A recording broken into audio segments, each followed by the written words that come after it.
Good morning, Doctor. How are you doing today? I am fantastic. Good to be with you.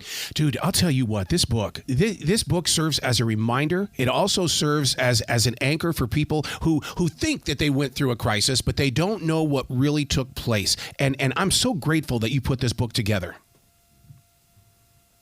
Well, thank you so much. I wanted people to understand that it's more than just the binary framing, the masks are good, masks are bad, vaccines are 100% effective, or vaccines don't work narrative that's out there. There's a lot of nuance that goes behind policy recommendations. And I want people to understand the nuance, but I also want them to understand how quickly information was coming in 2020. Do you remember when we were debating whether we should bring in our mail, whether or not we should write down our groceries? Mm-hmm.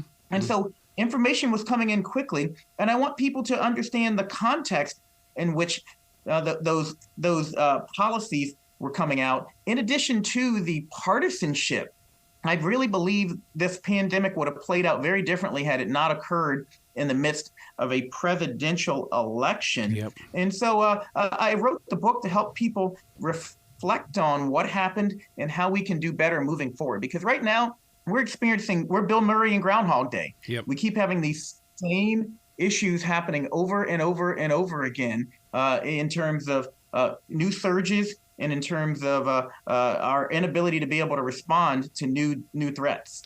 You're absolutely right about that, because during the lockdown, I took up a job at a grocery store. And the reason why is because I wanted to do something with people. I wanted to be with people, and you should see how people react today. They either have the mask on or they don't, and they don't want to talk about it. And it's still one of those things that I think that we need to talk about, and a book like this is going to create conversation.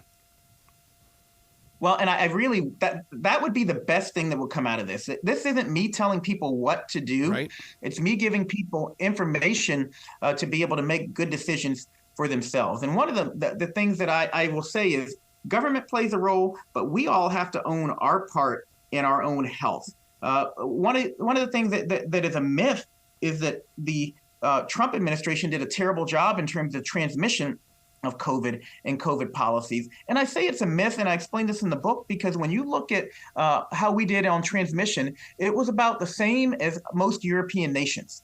However, what really hurt us was that once you got COVID in 2020 and in 2021 and 2022, yep, you were much more likely to die if you were in America than in most European nations. And that has less to do with COVID policy and more to do with poor baseline health.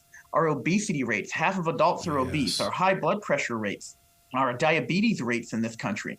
And we haven't done anything to change those. If anything, they're going in the wrong direction. And we're going to be set up to continue to have these poor outcomes moving forward. Inside your book, Crisis and Chaos, you talk about 10 lessons that we have learned because of COVID-19. Yes, indeed. I walk people both through personal lessons and through societal or cultural lessons. The personal lessons are really understanding our own risk and being able to make smart decisions about which tools we employ. Everything from staying home to using a mask to making sure you've got proper ventilation to making sure you're vaccinated or can get tested and treated. These are all things that we can do personally. But on a societal level, we need to put the CDC and the FDA in a better position to be able to respond to pandemics in the future. We need to have media that focus on health, or at least identify when they're not health reporters reporting information, so that we can absorb that information in an appropriate manner. We need to improve the ability of public health officials to be able to communicate tough information. And as I highlighted earlier, we need to focus on baseline health, because that's really one of the biggest predictors of whether or not we're going to be able to individually and from a societal perspective deal with future threats. But one of the things that I'll never forget about this is how important science became to everyone, because at that point in time, we heard of scientists, we heard of labs and things like that, but the importance of science and what it means to us even today.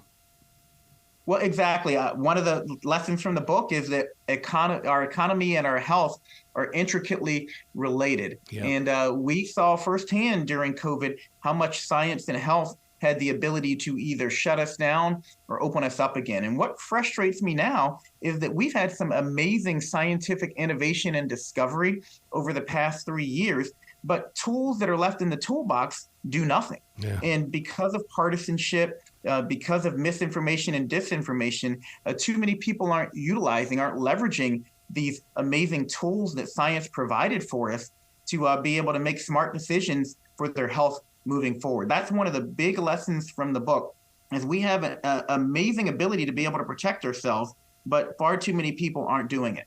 Oh, doctor, I have waited 3 years to have the opportunity to share a conversation with you. This is such a blessed day, and I have a book here that is just really, really going to touch a lot of people's lives. Well, I hope people will enjoy it. I also share a lot of personal stories about me and my family, my wife who had stage 4 cancer, my 3 kids who were stuck home virtual schooling, but also some fun stories, conversations I had with Oprah Winfrey, Axl Rose, other folks during the pandemic who were big names, but were dealing with this just like we were, just like regular people. So thanks for having me. You bet. You be brilliant today, okay, doctor? All right. You too. Take care.